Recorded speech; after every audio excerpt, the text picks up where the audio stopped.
Pues de una vez, Héctor. Sí. Empezamos. Sí, órale, por favor.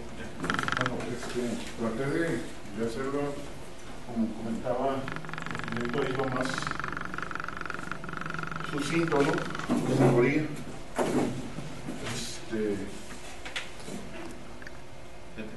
Ahí está el... Sí, ¿verdad?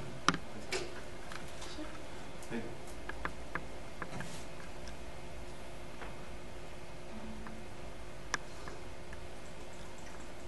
Ahí son fondos fotográficos porque lo hice en Google Docs, pero bueno, lo corregimos.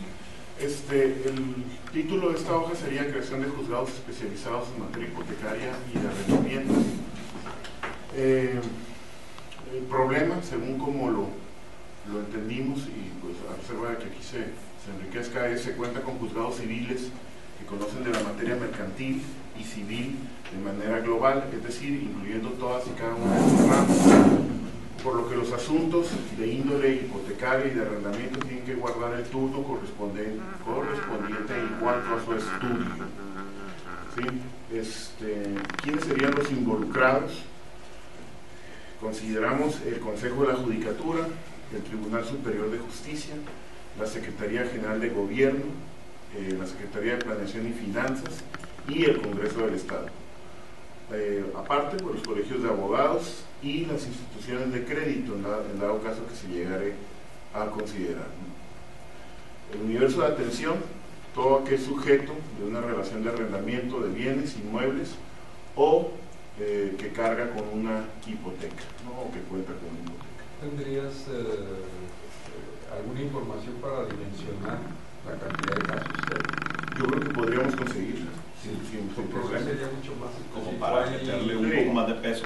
Sí, hay información estadística. 2,000 casos al año, Sí, está 3,000 bien. casos, ¿no? Muy bien. Sí, sí se puede. No, ahorita debe de estar habiendo mucho más con toda la recuperación de captura de temporal. Por ejemplo, yo me fui para atrás en Tijuana, donde había juicios de prescripción, como 6,000 al año. Sí. Pero ¿cómo puede ser? No puede ser que, pues sí, tenían como 5 años teniendo aproximadamente 6,000 juicios de prescripción anual.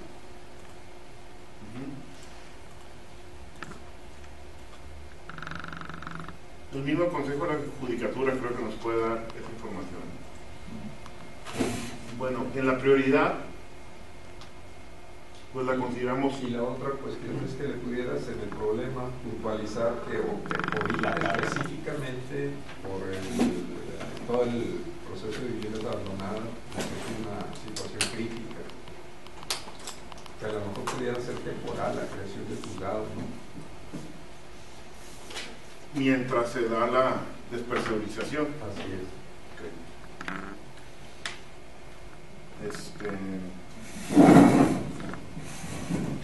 El problema, ¿no? Ok, la prioridad, pues alta, ¿no? Según lo que aquí platicamos, atendiendo la situación económica por la que atravesamos y en el cumplimiento de las obligaciones que se consignan en torno a las mismas, ¿no? Es decir, el incumplimiento a la obligación de arrendamiento, a la obligación de hipotecas, pues nos genera esta situación donde pues sí se consideraría que sería de alta prioridad atender el problema. Las metas y objetivos los entendimos a corto plazo, consistirían en el diseño, presupuesto, ejecución e implementación. ¿Qué conllevaría esto? Pues un análisis de costo-beneficio. Yo creo que también tiene que ver con los datos que comentaban aquí que existen. Un consenso con los involucrados, aquellos que señalamos en la primera parte, el presupuesto de lo que significaría este cambio, la modificación a los cuerpos normativos para dar cabida a las nuevas figuras, es decir, a estos nuevos juzgados, la capacitación de los jueces, de los secretarios, del personal, la difusión de esta nueva modalidad de especialización y pues la implementación. La estrategia, ¿cuál sería? Concientizar en los costos, desgaste y retraso que implica la falta de segmentación y especialización en la materia.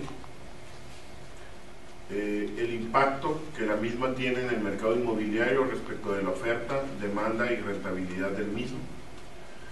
y el impacto urbano que conlleva el abandono y deterioro de la vivienda en conflictos a largo plazo de definición. Es decir, lo que nos está generando urbanamente el que tengamos vivienda desocupada o aquella en el que el inquilino, el ocupante, no tiene sentido de pertenencia sobre la misma, y al no tener un sentido de pertenencia pues se da el deterioro o el abandono o la desocupación o la falta de mantenimiento.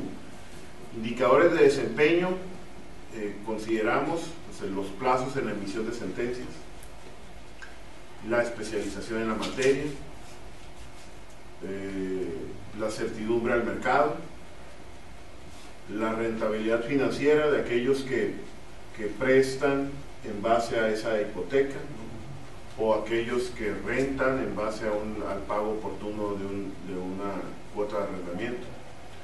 El mercado emergente puede ser de vivienda desocupada en buenas condiciones, si es que logramos con esta especialización abatir el rezago y que no tarde tanto tiempo una vivienda en desuso con lo que conlleva. Si somos efectivos, pues vamos a tener un mercado inmobiliario tanto en renta como en vivienda retomada, ¿no? O vuelta a ocupar, reposeída para volver a sacar al mercado. Podría ser un mercado emergente considerable. Calendario de ejecución. En certidumbre del mercado, ¿cómo me dirías eso? La certidumbre del mercado nosotros la veíamos de la mano a la rentabilidad financiera y al mercado emergente. O sea, es decir, que quienes están en el negocio financiero y de arrendamientos, ¿sí?, de alguna manera tengan la seguridad de que lo que están invirtiendo va a tener un sano retorno, ¿no? El problema es pues ver, no sé si un mecanismo, un indicador ahí sería, arquitecto, la emisión o la oferta de crédito, ¿no? O la disponibilidad de crédito o la fácil acceso a crédito. No sé si sería un indicador de que los que se dedican a otorgarlos ven en el mercado un mercado fuerte, o ven una sociedad responsable, o ven que en dado caso de incumplimiento podrían tener posibilidades de retorno inmediato. En el caso del arrendamiento, pues a lo mejor ahí Amaya podría decir, el tema del arrendamiento es los que se dedican a las rentas. Sí es inhibidor el tema de los juzgados, de la falta de justicia o del retraso de la justicia, porque los que se dedican a rentar, pues hacemos arrendamientos muy perfectos, ¿no?, en el contrato, ¿no? Y buscamos las garantías y todo, pero al momento de ejecutar ese contrato perfecto o esa garantía, se te cae todo. O sea, no, es otra realidad, ¿no? Entonces son casos de 2 años hasta 3 de recuperar el local y sin pago. Pero a lo mejor el indicador no es eso, esos son efectos o beneficios de la certidumbre del mercado y la rentabilidad financiera. Pero el indicador a lo mejor es la cantidad de entidades que se dedican a ese negocio. ¿Sí? O el número de créditos. Yo creo que tiene que vincularse con el número de crédito, porque no es un secreto a voces el hecho de que hay una restricción por parte de los bancos. Cada vez se ponen más agresivos. Hay un castigo, si quieren llamarle de alguna manera, no... Tu aforo no es el 100% del contrato, te prestan, si acaso llegas al 80% cuando tienes un contrato muy garantizado. O sea, yo creo que ahí es donde impactaría más. Para los que nos dedicamos a eso, yo llego con un contrato de fulanito de tal con el banco y le digo, es que quiero construir un local para esta gente. Sabes que no te alcanza para todo, le tienes que meter tu dinero. ¿Por qué? Porque ellos ya traen sus indicadores muy medidos en donde existe el riesgo de que te lo dejen, de que tú dejes de pagarle al banco y pues te prestan menos. Pero ese porcentaje, Alex, es en base a indicadores de ellos, ¿no? O sea, sí, no sé exactamente cómo lo medirán, tiene un tope, exactamente. El aforo total del contrato, 80% como máximo. Pero eso finalmente es lo que deberíamos estar señalando, ¿no? Yo creo que en conjunto eso nos da una certidumbre en el mercado. pero específicamente ahí lo que estaríamos buscando es, bueno, ¿qué dicen los que están prestando, ¿verdad? Los que están otorgando créditos? Sí, sí, sí. ¿Qué están ¿Cómo diciendo? lo miden y cómo lo medirían en caso de...? Entonces ahí la propuesta sería modificar cuál, o concentrar en uno solo. No, todos están bien, a mí me parece. El de certidumbre del mercado creo que sería más bien oferta de créditos en el mercado, una cosa así. Si hay mucho crédito, bueno, pues es que están bien, están opinando que... No, pues te presta, pero está castigado. Además que regresemos al objetivo, ¿no? Y el objetivo es que los juzgados especializados resuelvan en menor tiempo. Entonces uno de los indicadores debe de ser los plazos de resolución, ¿no? Eso ya está. Plazo de la emisión de sentencias. El otro es de especialización, o sea, ¿qué porcentaje de todos los juicios? Sí, es que al hacerte un proyecto de este tipo, en vez de que el mismo contrato de arrendamiento sea el garante de ese crédito, tienes que dejar la tierra en donde lo estás construyendo, no nomás el contrato. En Estados Unidos es el contrato. O sea, y tú no hipotecas ni tu tierra ni tu local. Y aquí, pues, echas todo para que te puedan prestar. Y aquí no es garantía de los contratos, ¿no? Por eso. Precisamente por eso. ¿Verdad? Exactamente. Sí te los toman en cuenta, pero tienen un valor muy, muy bajo. En cambio, en Estados Unidos el simple contrato Así es. ya es exacto.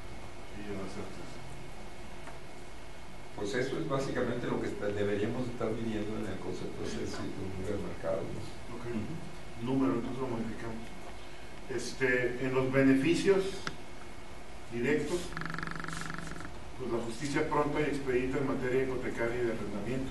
Yo creo que no se edita más. Y la especialización de los jueces. Activación del mercado. Ahí pudiera también como beneficio una reactivación del mercado inmobiliario. Ese yo lo puse en el 2, en indirectos, pero a lo mejor si ustedes consideran puede ser directos. Ahí sí sería bueno que nos pongamos de acuerdo qué sería, ¿no?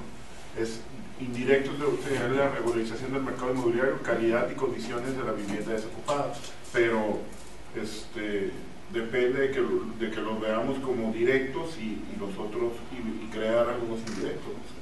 Pero yo creo que la regularización también, por ejemplo, la calidad y condiciones de la vivienda desocupada también sería un impacto directo. Estaríamos suponiendo que se va a disminuir el problema, ¿no? Okay. Y tal vez lo que sea indirecto es la especialización de los jueces. Esa es una consecuencia. A lo mejor se crea una rama de especialidad en materia jurídica, y eso sería un beneficio indirecto, quiero entender. Porque pues es que el problema es de que para implementarlo tienes que tener la especialización. No, o sea, la especialización beneficio es indirecto, es indirecto a tu fin principal. Pero mi fin principal es la implementación. Sí, pero no es que exista una rama de especialidad jurídica. Es que con la implementación tienes que especializarlo. Sí, pero eso no entiende. ¿Por qué?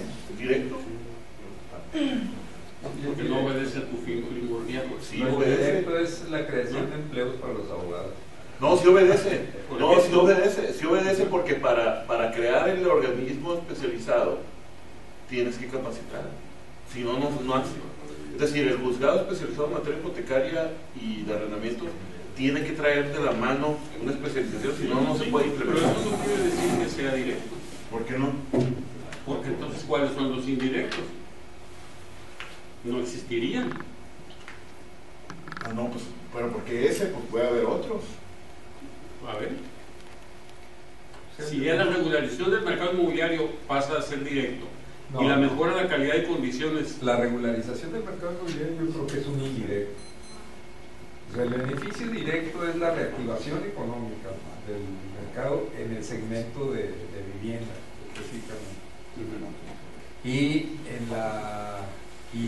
Y sí, indirecto sería la regularización del mercado, pero no las condiciones de la vivienda desocupada, ¿no?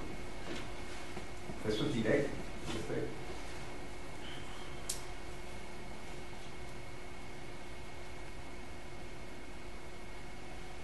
No sé, a lo mejor en indirecto tendríamos un cambio de cultura en la percepción, confianza en los, quizás para los inversionistas, la certidumbre de la que hablábamos, podría ser un indirecto. Sí. Porque desgraciadamente hay veces que si tú tienes desocupados locales y ves que llega Juanito Pérez que quiere poner una plantita de agua, o sea, la piensas porque dices, ¿cómo? O sea, ¿cómo me va a garantizar para empezar? Y número dos, o sea, se me pone difícil el amigo y ahí se me va a quedar. Y muchas veces dejas pasar oportunidades hasta esperar un cliente que más o menos cumple. Y pueden pasar años, así es, y te esperas y dices, no, pero pues prefiero a que pues ahora sí que lo esté regalando.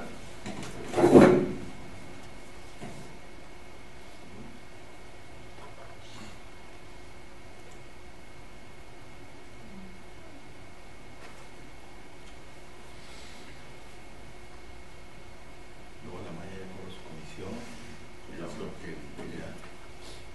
perdiendo.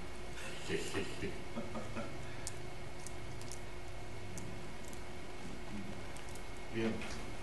Si no llegaras a tener dimensionamiento de la cantidad de juicios que se están dando, mete pues, el porcentaje de vivienda desocupada. O sea, nada más Infonavit trae 7,000 créditos, ahí volando.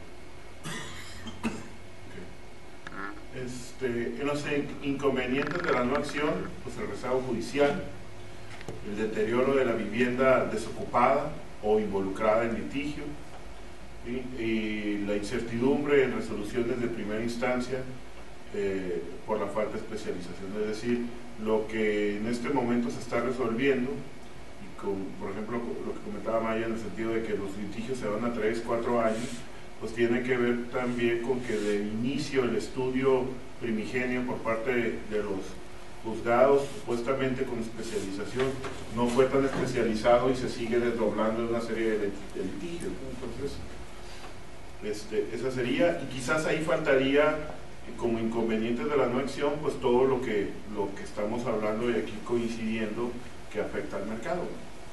Entonces, eso faltó. Y costos iniciales y ciclo de vida de costos, por definir, eso no tengo el parámetro. Ahí si acaso no tengo ninguna información, puedes manejar el costo global de lo que sale de los juzgados civiles, ¿no? Dividido entre el número de juzgados que hay. Y de ahí ahora sí que por descarte sale el otro. Y de ahí pues dividido entre el número de jueces o el número específico, ¿no? O la otra cosa es más o menos cuántos litigios al año pueden resolver. Costo por litigio. Para generar un portafolio. Bueno. Porque ahorita yo creo que o sea, por lo menos 4 o 5 años estaría no se la van a acabar, a plena capacidad, ¿no? A lo mejor ya después bajaría. Sí, hacerlo temporal más grande y luego ya que se reduzca la estructura para que ya se sigan resolviendo. La otra cosa, hay algunos costos que sí puedes identificar. Al principio viste la secuencia de lo que había que hacerse, ¿no? Cada uno de ellos los puedes manejar por diferenciación de costos. Por ejemplo, un análisis de costo-beneficio, pues cuánto costaría, ¿no? 150,000 pesos.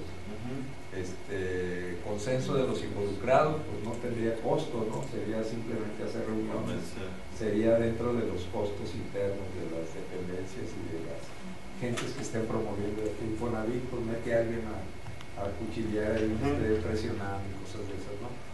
El presupuesto es ya el presupuesto operativo, lo que sería sometido a aprobación, ¿no?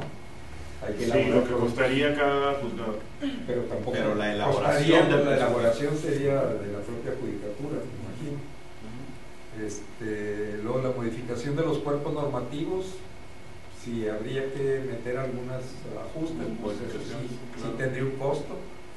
La capacitación y la difusión, pues probablemente también o se absorbe dentro de los programas institucionales o se hace un costo específico, ¿no?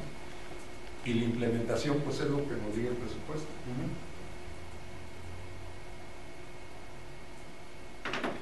Y el último de los casos, que no tengamos información de eso, hacemos una plantilla base de personal y en función de eso definimos un aproximado del costo, ¿no?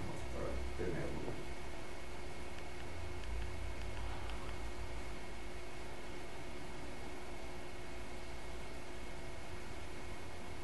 Por ahí le voy a hablar al Víctor Ruiz, porque en una reunión que tuvimos con la presidenta del tribunal nos soltó una cantidad de cuánto costaba cada juzgado. Nomás que no me acuerdo. Pero hablaban como de 58 millones de pesos. Si no, yo busco a Rentería, le digo que vengo de parte de la misión, que nos den información a la presidenta. Sí. Sí lo tiene, porque para esa reunión sacaron unos costos, o cuando menos hablaron de los tiraron un número. Bueno, pues hacemos los... Porque hablaban para todo el estado, o sea, no nomás es para Mexicali, o sea, tendrían que implementarlo en todo el estado. Estás hablando de adecuación de espacio, porque no tienen espacio físico, entonces también creo que hablaban ahí de renta y no sé qué tantas cosas mencionan. Ya hacemos las adecuaciones entonces. Porque no había dónde. Sí, pero ahí incluiría la inversión en edificaciones. Por eso te digo, no quiero arriesgarme a decir de algo que no sé. O sea, sí sé que aventó una cantidad, pero no sé el origen, ¿no? ¿Qué incluye? Listo. Lo presento. Modifico entonces. Una vez, ¿tú traes algo? No, pues entonces. pues yo había acabado de hablarle a mi tocayo y no le hablé. Para sentarnos a hablarlo, a ver. Y a Henry también lo tiene, mi hijo, no le no me marcó. Sí. ¿Por qué no? A ver si nos juntamos el miércoles por ahí. Digo, el jueves. Una cerveza. De hecho, un grito. Ya, para mandarlo, me da pena no quedar, no cumplir con la tarea.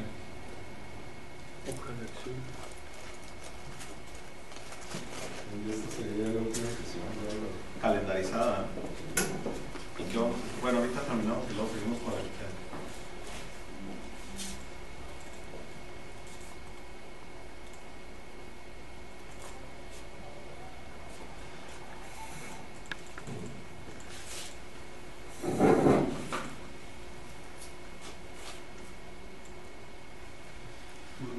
Con un título, tenemos ampliación y actualización del marco jurídico, pues tratando ahí de interpretar la guía que nos dieron, ¿no?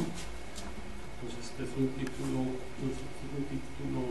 envolvente, digamos, para todas las acciones que se refieren a tener actualización de la legislación y la reglamentación y la creación de aquellos instrumentos que no existan. Como descripción del problema, se cuenta con leyes y reglamentos deficitarios o no actualizados, por lo que el desarrollo inmobiliario se ve impedido, limitado o desorientado. Entre los involucrados tenemos autoridades y dependencias de los tres órdenes de gobierno, federales, estatales y municipales en materia urbana, ecológica, legal y social. Entidades educativas, empresas, profesionales y sociedad civil organizada. El universo de atención es la totalidad de la sociedad y su gobierno, dado el interés general y social de los instrumentos regulatorios. La prioridad creo que hay que considerarla alta, atendiendo a que esta acción es la plataforma que sustenta jurídicamente el desarrollo y orienta las obras físicas previstas. Más allí, el problema no está diciendo nada. O sea, ¿cuál es el problema y cuáles son los instrumentos que faltan? Tienes que mencionar ahí. Hay un listado, Gonzalo. Sí. Pero casi acuérdate que la mayoría de la gente nada más ve el problema. A lo mejor y no implementa todo lo demás, ¿no? Por eso ahí tenemos que definir todas las cosas, aunque sea un poquito más extenso, ¿no? Ok. A lo mejor podemos pasar la lista para acá, ¿no? Si seguimos ahí, tenemos metas y objetivos, ahí está el listado. A largo plazo, ampliación y renovación de instrumentos legales y regulatorios. A mediano plazo, lo mismo. consideramos que el grueso de la acción de actualización o renovación y creación de nuevos instrumentos debe estar ubicado en corto plazo. Y ahí enlistamos lo que tenemos en el cuadro, ¿no? Y sí, probablemente haya que subirlo, aunque en realidad pudieran surgir otros instrumentos que no necesariamente están en esta lista, ¿no? Bueno, como estrategia, identificar prioridades y correlaciones entre los instrumentos jurídicos, diferenciar los ámbitos federales, central y municipal, estandarizar y abrir los esquemas de participación a entidades reguladoras, operadoras, investigadoras y receptoras. Con eso quiero referirme a los papeles que juegan diferentes entidades en los grupos que trabajarían, ¿no? Hay que señalar los otros subcomités que se van a ver impactados por esto. Marco jurídico, apuesta, innovación, desarrollo institucional, todos, uso de suelo, o sea, los aspectos del subcomité de vivienda. Pues ahí tendríamos que finalmente ir manejando que transversalmente se tiene que llegar todo esto porque va a impactar todas sus actividades, ¿no? Perfecto. Los indicadores de desempeño serían aquellos que nos puedan señalar mejoras y efectos en plazos y calidad de respuesta de la autoridad, incremento de inversión productiva, satisfacción de vecinos y familias, calidad de las obras nuevas y renovadas, percepción del visitante, redensificación y mejora del entorno habitacional, reducción del déficit de vivienda y metros cuadrados de área por habitante, de área verde por habitante. Seguramente hay más indicadores, ahí yo les pediría su opinión, y a lo mejor algunos de estos no son indicadores precisamente, sino efectos únicamente, ¿no? O consecuencias, a lo mejor hasta son objetivos, pero bueno. Son objetivos más bien o efectos del mejoramiento, pero de aplicar. Ahorita aquí tenemos que referirnos a dos conceptos, al mercado inmobiliario por un lado y al efecto que va a provocar el mercado inmobiliario el mejoramiento de la legislación. Como hay cosas muy específicas, ¿no? Como ya la reglamentación hipotecaria y de condominios y todo eso, pues hay una regularización mayor del mercado inmobiliario. Pero ahorita no lo vas a medir porque en el corto plazo los indicadores es sobre la productividad de las leyes, ¿no? Entonces prácticamente el efecto de aprobar. Mayor control de los reglamentos, o sea, más bien que se hagan los reglamentos, que se hagan, que se cumplan, ¿no? Las publicaciones, por ejemplo, es el indicador. Las publicaciones va a ser un indicador. Y el cumplimiento de qué es lo que puedes medir a corto plazo. Sí, nomás que eso va a tener va a estar desfasado de los de 3 los años, por 5 años, ejemplo. ¿verdad? Pero por las lo pronto publicaciones publicación. ciertamente es Así un es. indicador muy claro, ¿no? Inmediato además. Pues si quieres de una vez ponlo ahí, o lo puedes modificar, ¿no? Sí, claro. Publicaciones. Luego lo complemento. Nomás lo ves. Okay. Publicación del instrumento jurídico, o sea, número de publicaciones anuales del instrumento jurídico. Si habías planteado 5, ¿verdad? Pues si se hace Si publicas una, pues está bien. andas bien fregado. Sí. Muy bien.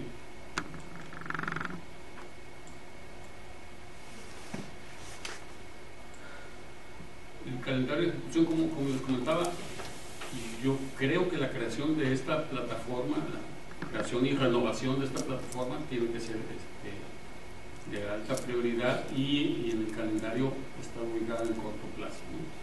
Ahí lo que tienes que poner otra vez el listado y poner los tiempos.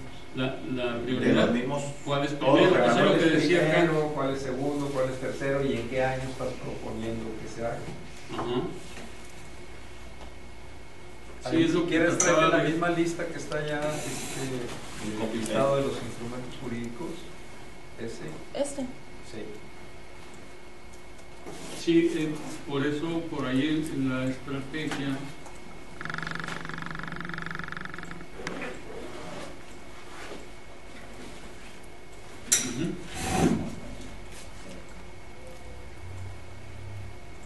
Ya dice el que 2013, si va a haber en este año 2013 alguno, por ejemplo, hay unos que están en proceso, ¿no? Sí. Y que ya se había, en este año ya quedarían, por ejemplo, ese de reglamento de acciones de urbanización para usos habitacionales del municipio de Mexicali, pues está en proceso, ¿no? Y ya tienen fecha para este año de terminación, según tengo entendido, ¿no? Entonces sería en proceso y 2013.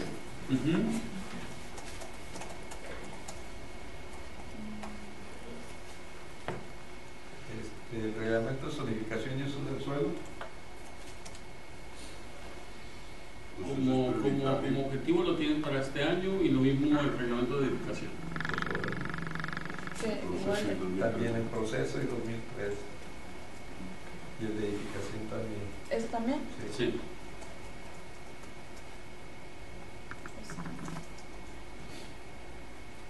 Luego el nuevo reglamento de acciones de urbanización. Ya lo pusimos, ¿no? ¿Ese también? Bueno, ese nuevo reglamento de urbanización, a lo mejor está repetido del nuevo reglamento de acciones de urbanización. El de allá arriba. Ajá, el segundo. Así se quitaría. Porque el reglamento de urbanización que existe ahorita es para la obra pública y no es el que aplica a los desarrollos privados. El que aplica para los desarrollos privados es el reglamento de acciones de urbanización. Pero en su parte técnica atiende a las indicaciones de obras públicas que te dan un documento donde dice cómo deben ser tus pavimentos y no sé qué, y a la CES que te da también un documento cada vez en donde dice cómo deben ser tus elementos constructivos. El municipio tiene configurado también esa injerencia. ¿Qué cosa? Las obras municipales. Sí, claro. Entonces, debemos de velar también porque es como administrativo. El reglamento de urbanización, la ley de urbanización es administrativa y lo que dice es cómo deben contratarse, ¿sí? Pero en la parte constructiva es el reglamento de acciones de urbanización, el general que existe ahorita, y así está enfocado el específico para acciones habitacionales también. Entonces yo pienso que ahí estaría repetido. Lo que pasa es que lo de habitacionales es una partecita. Ajá. O sea, que sería lo que se terminaría ahora en el 2013, pero no el reglamento completo.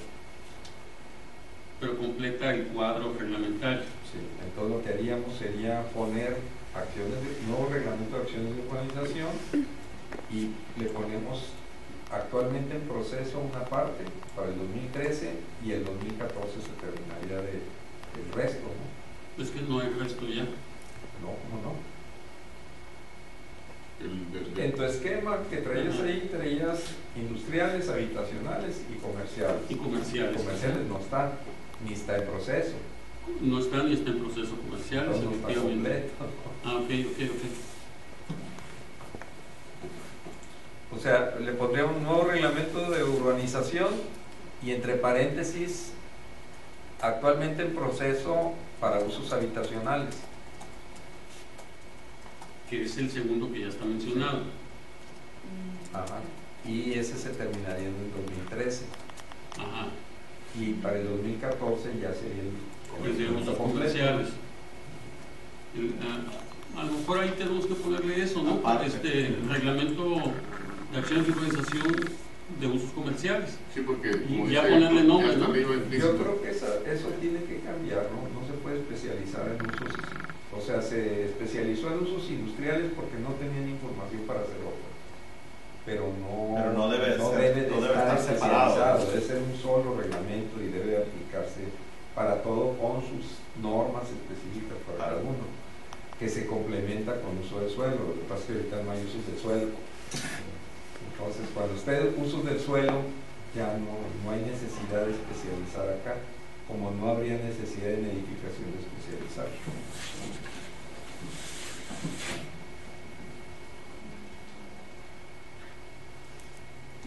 Yo siento que los sectores productivos y la misma autoridad municipal ve como un avance el manejo reglamentario especializado. Del industrial, por ejemplo, ellos te lo ponen como bandera, ¿no? Ellos lo manejan, tanto la autoridad municipal como los industriales, lo manejan como un avance y difícilmente, creo yo, que se va a regresar una especialización a un tema genérico. Si ya se ha dicho que están trabajando de una manera muy ágil en esa forma y han hecho muy suyo ese reglamento, unos y otros.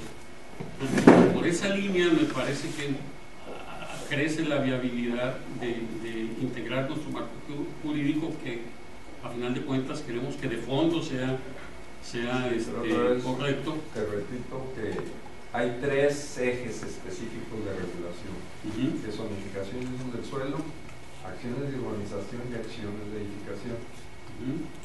Cuando no tienes que es el que te genera las otras, o sea, el territorio, mientras no tengas zonificación y uso del suelo, lo único que son acciones de urbanización y edificación, entonces las tienes que especializar. Pero cuando ya tienes el elemento madre que te define qué poner encima del territorio, pues entonces ya la urbanización ya no necesita ser especializado.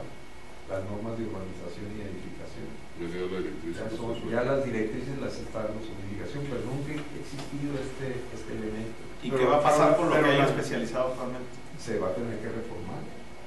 Pero la directriz te la va a dar en materia de zonificación de uso de suelo, pero las directrices propias de acciones de urbanización industriales no solamente es, a donde voy es, el reglamento de usos industriales no solamente es especializado por el uso industrial, sino por el tratamiento que se le da a la figura del fraccionamiento industrial, a diferencia de los otros fraccionamientos. Pues sí, pero eso que tiene que ver o sea, en el tema de la especialización me refiero, o sea, ¿por qué no seguiría siendo especializado el reglamento? Porque no tiene necesidad. Lo especializado son las normas específicas de utilización, o sea, los 20 factores que se tienen que normar de cada uso específico se tienen que generar en normas una vez que se tipifique los usos aprobados del suelo, ¿no? Y que se agrupe las combinaciones de uso que se consideran industriales, que se consideran comerciales o de turísticas o de gobierno, etcétera, ¿no? Eso va a estar en ese reglamento, va a ser un reglamento más complejo. Sí. Y después las acciones de urbanización es simplemente las normas de urbanización, o sea... pero ¿por qué no va a haber normas de urbanización específicas para industriales y específicas para habitacionales? Sí, ¿por qué no puede ser? Normas sí, pero no acciones de urbanización. No, esas, o sea, las acciones de urbanización, ¿por qué no podrían estar reguladas de manera específica? ¿Qué diferencia en un fraccionamiento industrial de uno habitacional en cuanto a la estructura de la urbanización? Todas tienen calles. Las dimensiones son normas especializadas del uso del suelo. Sí, pero el problema es, entonces vamos a un problema mayor, porque la acción de urbanización, como viene definida en la Ley de Desarrollo Urbano, no viene con el matiz que usted lo está señalando de la prioridad del uso del suelo. O sea, cuando la Ley de Desarrollo Urbano regula acción de urbanización, sí abre el panorama y define la subdivisión, la fusión, la notificación y el fraccionamiento con una serie de factores más de índole, yo diría, jurídica en cuanto a lo que se está transformando el suelo y las consecuencias que va a tener a el origen del uso del suelo. Es esa parte de ahí la que se tiene que extraer de ahí y que ponerse en uso del suelo. O sea, la parcelación debe estar considerada. Lo que es ahorita el reglamento de fraccionamientos debe de estar incorporada en usos del suelo, porque ahí van a estar las normas de cómo subdividir el territorio en relación a los usos. Entonces te dice, por decir una cosa, ¿cómo diferencias un lote que sea urbano o rural? Por sus dimensiones, ¿no? Entonces cualquier lote que sea menor de 5 hectáreas ya debería de ser considerado como urbano. Aunque esté en la periferia de la ciudad. No importa la organización. O sea, lo que te hace es que te empieza a prohibir hacer divisiones menores de 5 hectáreas en áreas no urbanas. Entonces, ¿por qué? Porque la forma en que se transforman y se empiezan a hacer las zonas urbanas es en base a la digamos, subdivisión del territorio en porciones más pequeñas, ¿verdad? Cuando tú tienes 20 terrenos pegados de 200 metros cada uno, pues tiene que ser urbano, no tiene otra posibilidad de manejarse, ¿verdad? Y aparentemente la experiencia te dice que después de las 5 hectáreas ya no hay usos urbanos, o sea, no hay nadie que se ponga un terreno de 5 hectáreas. La casita, el principal predominante es agrícola o es explotación o lo que sea, ¿no? Y la dosificación más abajo de eso ya tiene una tendencia a convertirse en área urbana, ¿no? Y área urbana es, acuérdate que los antiguos ejidos tenían terrenos de 1 hectárea, ¿no? O sea, 1 hectárea con su casita, con su parcelita, con sus hortalizas y todas sus cosas. Parcelamiento. Ese era el típico, ¿no? Así empezaron los parcelamientos de tipo campestre con 1 hectárea. Y de repente ya encuentras parcelamientos de tipo campestre de 250. Pero eso no lo está haciendo la autoridad. ¿Mande? No. No importa quién lo haga. Es una norma de subdivisión del territorio, ¿verdad? Sí. Entonces, eso es específicamente lo que estaríamos tratando de manejar. En los fraccionamientos industriales va a haber terrenos mínimo de tamaño de terrenos, a lo mejor van a ser 5.000 metros el terreno mínimo de un desarrollo industrial, ¿verdad? Y eso ya va a normar el diseño del fraccionamiento, ¿no? En el terreno de lo que actualmente se está desarrollando tienen esta característica de independencia los reglamentos, ¿no? Entonces, bueno, aquí habría que pero yo creo que evaluar. en base a lo que platicamos la última vez, Carlos, que además coincidías tú, el hecho de que en lo inmediato es importante que se realice esa parte, en lo inmediato, pensando, digo, en largo plazo, porque por ejemplo yo no veo ahí que pongas la ley de desarrollo urbano, ¿no? Y que pongas otros instrumentos que sí hay que modificar de largo plazo, ¿no? Sí, ese es el tema, o sea, ahorita estamos partiendo de lo que está en la ley para tratar de obtener resultados inmediatos. Y como viene la ley, viene así, o sea, yo entiendo el planteamiento de fondo también de que se tendría que redefinir la acción de urbanización, pero como está ahorita en la ley, así no lo marca la ley de desarrollo urbano. Pero yo creo que si queremos hacer bien nuestra chamba, yo creo que el no señalarlo de lo que se tiene que hacer de largo plazo, pues nos quedaríamos también cortos, ¿no? O sea, yo creo que de inmediato sí se requiere hacer específicamente ese tipo de ordenamientos, ¿no? Pero de largo plazo probablemente, y definiendo criterios y poniéndonos de acuerdo en las percepciones, ¿no? Podemos ya plantear de largo plazo una solución más definitiva, ¿no? Que se acorde a la realidad, ¿no? Ahorita la inmediatez, y lamentablemente también desde el punto de vista de nosotros, pues, probablemente por la experiencia que ya hemos tenido de que no hemos podido lograr ciertas cosas, es prioritario ponerlo ahí para que se pueda lograr, porque de otra manera, pues simple y sencillamente, pues estamos en lo mismo, ¿no? Y tenemos años con y lo mismo. además esa es la cosa, o sea, la cuestión es que acciones que ya se hayan determinado y que estén en proceso, se deben de respetar y se deben de apoyar. Por eso estoy manejando que ya está ahorita el proceso lo de acciones de urbanización habitacional, que siga adelante, pero ni lo estás considerando tú, ni creo que se debería considerar seguir avanzando en esa una vez que esté la ley del reglamento de zonificación y uso del suelo, que ese es el que tenemos que promover, que se empiece lo más pronto posible, ¿verdad? Porque eso es lo que va a impactar el cambio en todas las demás cosas. Ahora, el reglamento de zonificación y uso del suelo derivaría del programa de desarrollo urbano del 2025. No, al contrario, normaría los planes en lo general. Se le diría a los planes que necesariamente debe de contener la información específica y a todo el nivel hasta ya la parcelización del territorio.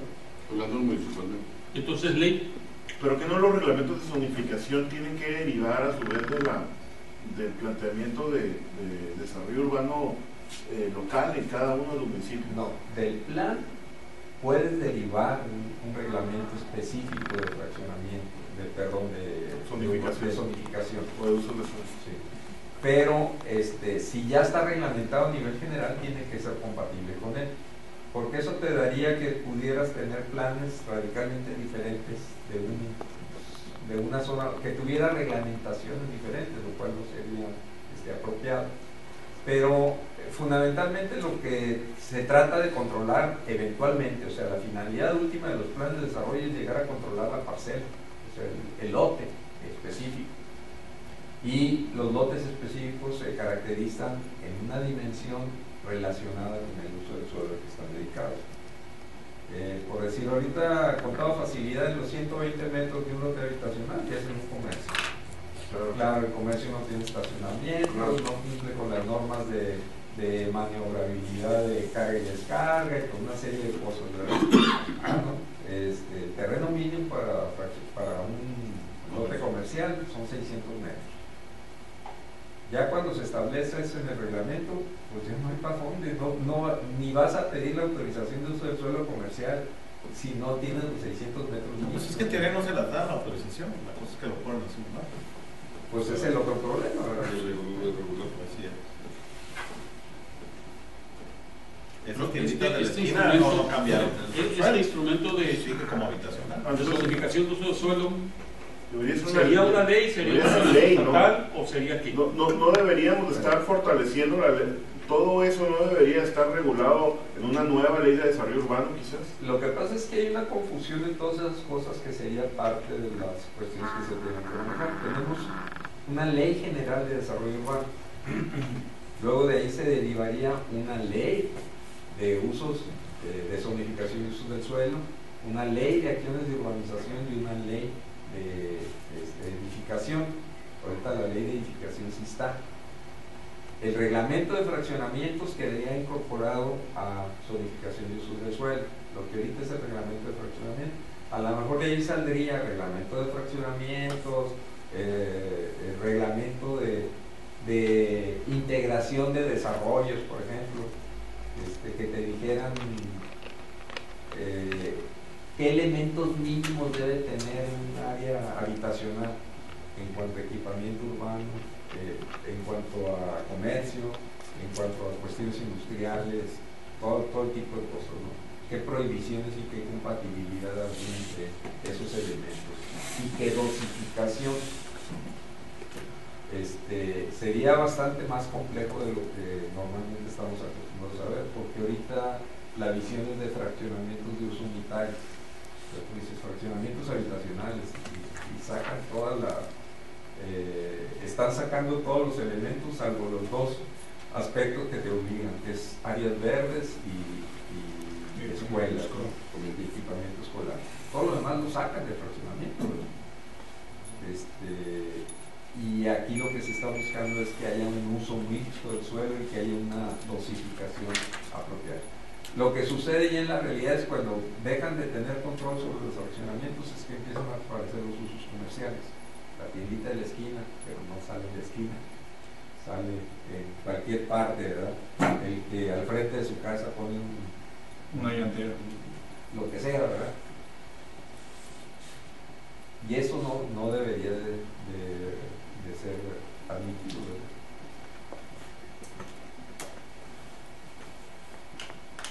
Pues es que se supone que no es admitido. Falta un clic entre lo que se puede expresar en un instrumento de este tipo y lo que la gente hace.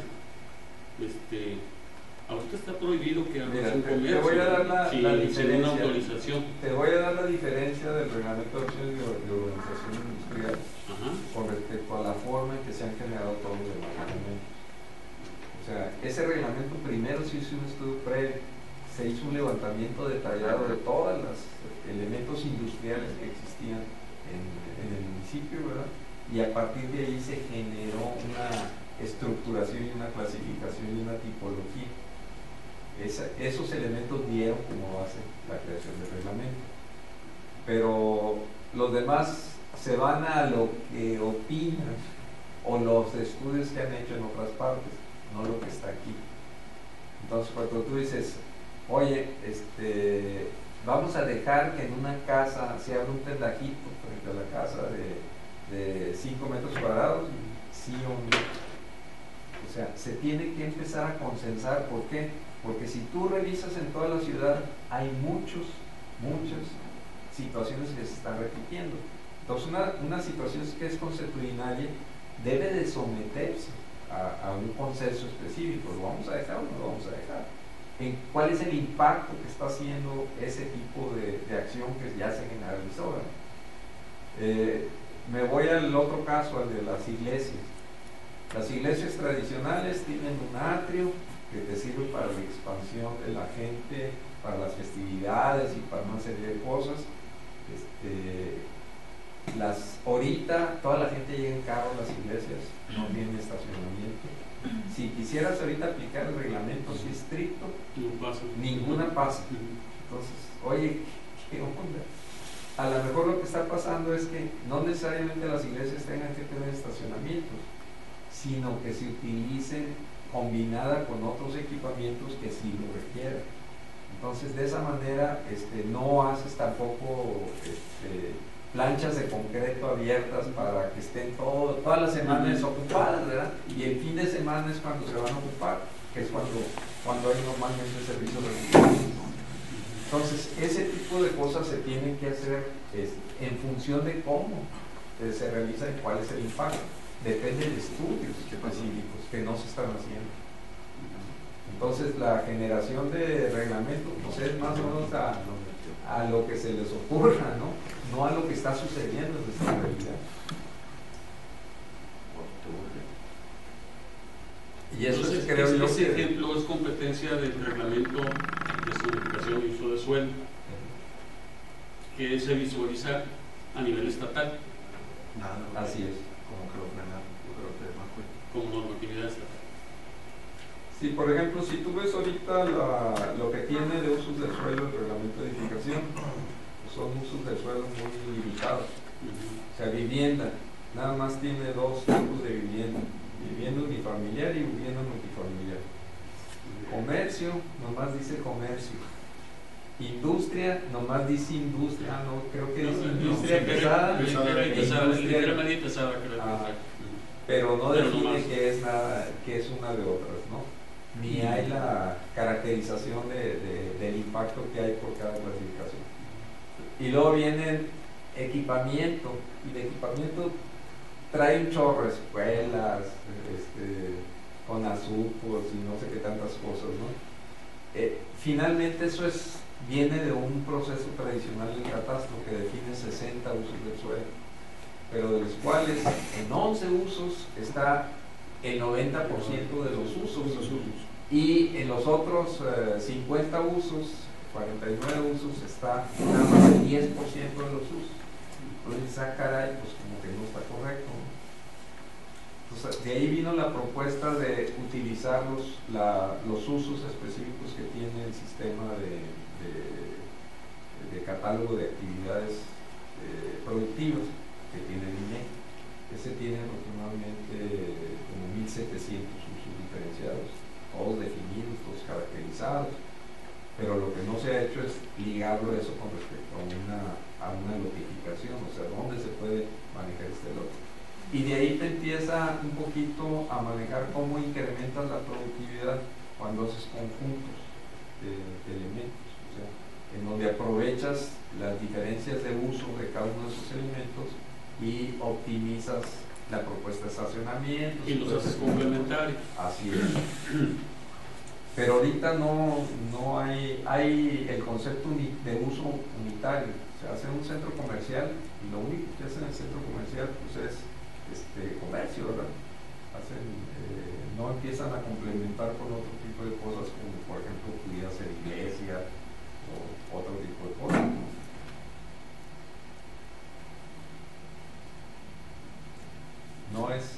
no estamos acostumbrados a ese tipo de interacciones, y eso es precisamente lo que tendríamos que empezar a fomentar.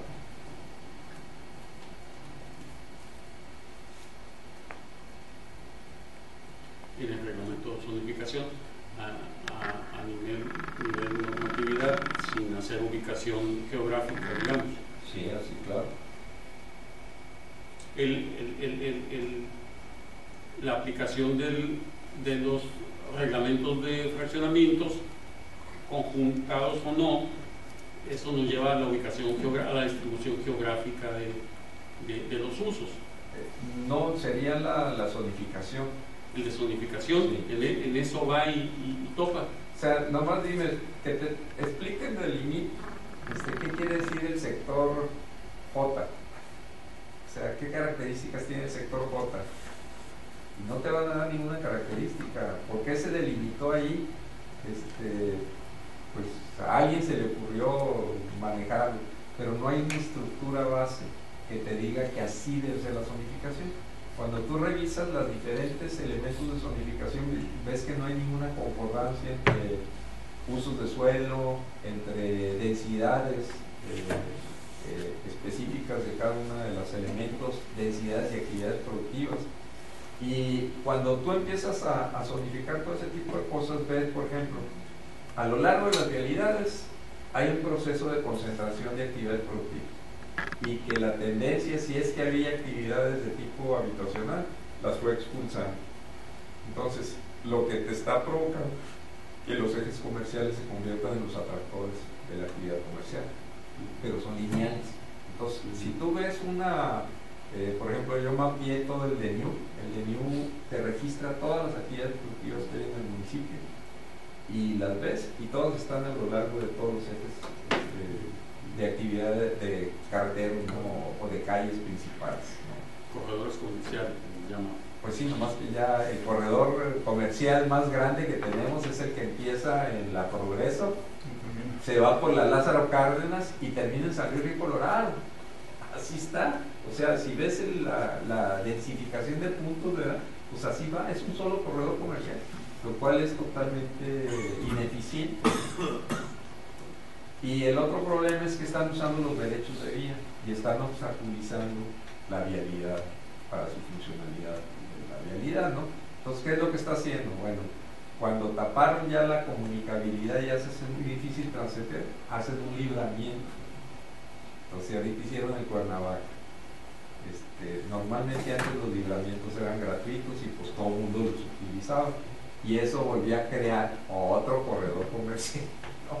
Y a los 20 años ya ese corredor comercial estaba otra vez saturado con huecotes en medio, ¿no? O sea, y lo otro, se van a hacer otro. Hace 60 años en Estados Unidos decidieron que eso no debería ser.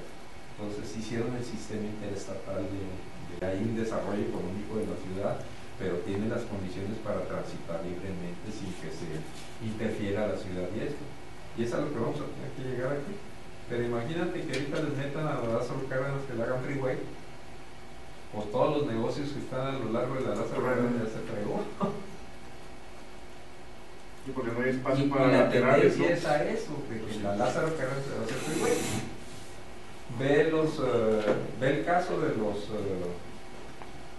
las vialidades principales allá en el DF, ¿no? O sea, el efecto que provoca el comercio, de haber sido zonas, corredores comerciales importantes, cuando le hacen una vialidad rápida le dan en la torta a todos los comercios, ¿verdad? Entonces, caray, pues ahorita la tendencia es que la Lázaro Cárdenas se vaya a convertir en un freeway. Es la primera calle de Mexicali que se va a hacer freeway. Y toda la concentración comercial que traemos ahí, y cosas curiosas, le están queriendo meter por ahí el BTR. El BTR se supone que apoya el comercio. Entonces, con la vialidad de flujo continuo y con el BRT son contrarios.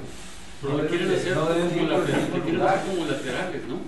Porque yo vi por ahí una sección. Pero no, en el BRT ahí lo están poniendo laterales, pero los BRT laterales no sirven, O sea, yo quiero ver un BRT funcionando en lo que hicieron en la López Mateos, con todas las entradas y salidas, con una Volkswagen ahí que tiene entradas y salidas por todos lados y un camión pasando supuestamente en un carril exclusivo, que todas las vueltas izquierdas pues te le vas a atravesar al camión o te vas a meter al carril, ¿verdad? Es una estupidez. O sea, forzosamente los BRT son centrales. Sí, para que nadie los moleste. Como está en el tramo de los que funciona así, donde se pega el juego con el fresco y que no lo hicieron delante. esa ya es otra cosa. No, pues ha sido, yo no sé específicamente cómo hayan controlado eso, pero sí una torpeza tras torpeza, ¿verdad? Bueno, continuamos. Probablemente aquí, en efecto, haga falta mencionar actualizaciones a la ley de desarrollo. Lo que pasa es que no venían en el cuadro que trajimos del antecedente. Pero ahí para terminar, nada más poner que se trabaje el reglamento de organización comercial, ¿no? Para concluir con eso, ¿no? Voy a lo siguiente. Agregamos aquí, Carlos, y luego nos regresamos al cuadro a integrar esas actualizaciones o esas nuevas disposiciones, ¿sí? Ok, entonces si me echas la mano ahí y me pones más el reglamento de acciones comerciales y luego yo lo complemento en su nombre completo y creación del reglamento de acciones comerciales, por favor.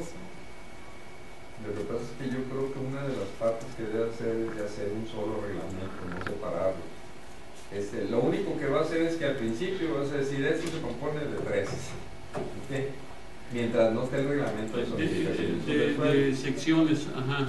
Pero va a ser un solo reglamento de acciones de urbanización. Ahorita como nada más hay industrial, por eso se llama así, pero va a ser reglamento. Y por eso está inducido el trabajo Pero el temor, Carlos, es que si lo ven desde el punto de vista de ese, van a decir, oye, nos vamos a hacer el otro reglamento y van a dejar de avanzar en lo otro, Carlos, ya los conocemos. No, lo que los pasa conoces es que ya están avanzando ahorita en el reglamento de... Pero yo lo que temería es que dijeran, oye, como ustedes están proponiendo otra cosa, pues vamos mejor trabajando en el otro, ¿no? Y se quedó trunco. Y se queda trunco otra vez, ya los conocemos, sí, mira, Carlos, ya sabes. Además, desde el punto de vista de practicidad, Carlos, desde el punto de vista de practicidad, la realidad es que ya existe uno y está funcionando, se está trabajando en el otro y el otro está rezagado ciertamente, pero al amparo del reglamento general han caminado. Si se convocara en este momento a hacer el completo, no le veo, no veo la luz al final. Si lo trabajamos independiente, entre comillas, y luego lo integramos, cuando el objetivo es ese, yo creo que va a ser mucho más práctico. Mira, yo creo que la tendencia va a ser, en cuanto empiecen a autorizar el reglamento de habitacionales, van a decir, oye, no, es un solo reglamento de acción de urbanización que va a distribuirse internamente en 3 áreas. Yo siento que ese es el paso natural siguiente. Hasta ahorita, como no tenían otro uso más que industrial, se va a quedar ahí. Porque yo estuve en las discusiones del industrial y la idea era que querían hacer un reglamento general de acción de urbanización, pero no tenían información para nada más que para el industrial y tenían datos precisos específicamente, y además traía la presión de los industriales porque ellos estaban pagando la creación del reglamento, ¿no? Entonces finalmente por eso se hizo el de acciones industriales, ¿no? Yo siento que ahorita que se vuelva a alimentar el de habitacionales va a volver a resultar eso al momento de estar haciendo la aprobación, y que el resultado más, si pones otro más de comerciales, ¿verdad? Pues va a ser mucho más hacer uno solo. Y cuando aparezca el de acciones, el de solidificación y usos del suelo, pues van a decir, oye, ¿por qué estás separando allá si usos del suelo corresponde acá? Pero bueno, ahorita si se puede avanzar en la definición de habitacionales, y si avanza porque no vas a tener el de uso del suelo, pues órale, que se avance, ¿verdad? A mí me parece importante que se vaya avanzando. No deberíamos estar avanzando en el de habitacionales y estar trabajando ahorita en uno de zonificación del programa de desarrollo urbano actual. Sí. De hecho, lo que pasa es que ahorita supuestamente el plan general de la ciudad ya está terminado y tiene vigencia hasta el 2020, 2025. Se va a tener que actualizar o se va a tener que hacer ajustes al plan. La otra cuestión es que los planes generales los hacen demasiado complicados. Hay un montón de cosas que no debe contener. La ley es muy clara con respecto a lo que debe contener el plan de centro de población, y de ahí se pasa a lo que serían los planes parciales, y los planes parciales debería ser uno por cada uno de los sectores, y eso no hay ni uno. El que hicieron del sector central, pues no hicieron lo único que hicieron, se quedaron el diagnóstico y además de diagnosticar mal.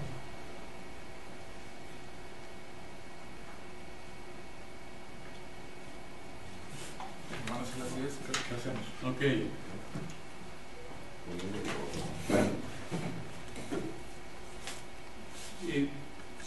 Si le puedes poner por favor actualización de la ley de desarrollo urbano.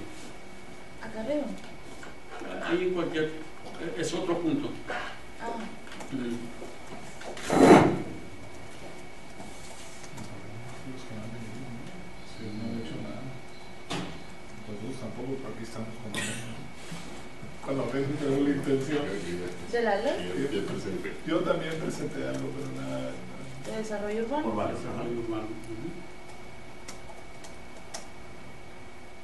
Es que esperamos nada más. Así es. Okay. Continuamos los beneficios directos.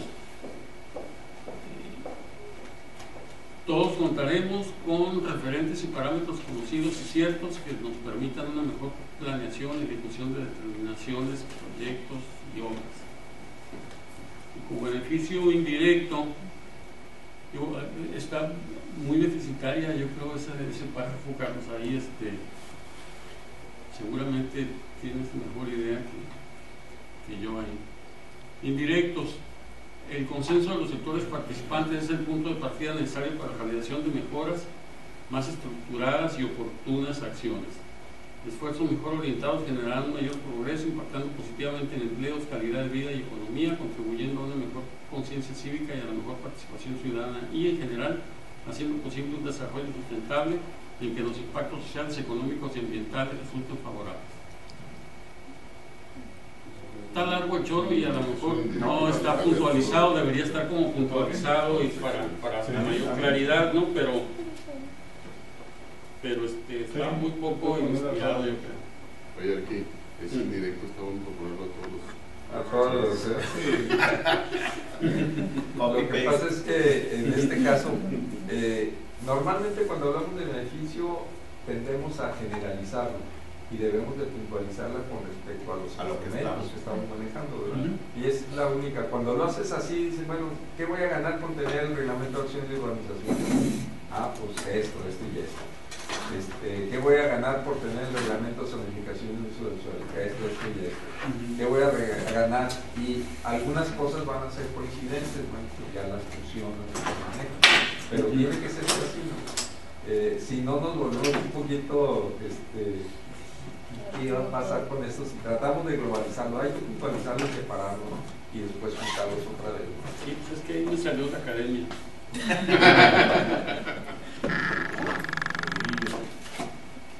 Lo vamos a modificar y se lo envío.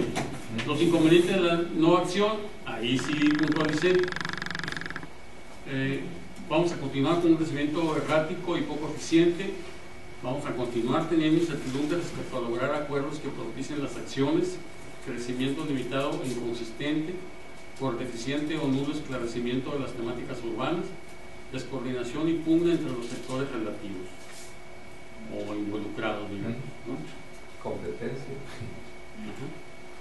Así es. Y hasta ahí me llegó la explicación. Está bien. Ya llegué a costos y dije, no, pues ni Es idea. otra historia. Ahí otra vez, una vez que establezcas la programación en la parte de arriba, por los tiempos y todo eso, te vas a los Eso costos. está en ¿Cuál? esa hoja de acción. Está en No me la acabo de... la puedo subir al. Sí, o se las puedo enviar. Sí, claro, claro. Es que Independientemente hay de ciertos que elementos la que pueden- modifico y te la vuelvo a enviar. hay Ajá, ciertos claro. elementos que apoyan a las demás acciones en ciertos comentarios. Ok. Sí, lo que voy a hacer es voy a crear un sitio especial en Dropbox que es muy fácil de operar y voy a tener todas concentradas de todos los subcomités para que ustedes puedan entrar específicamente ustedes y ver los que están ahí.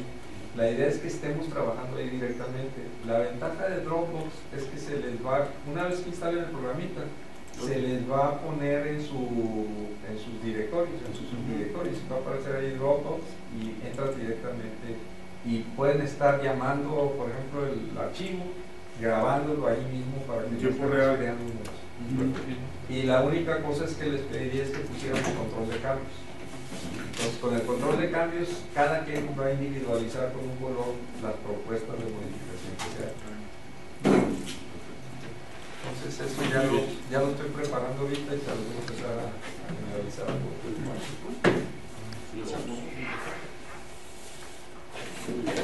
Carlos, ¿qué? Sí. Pues ya terminar. Ahora vamos a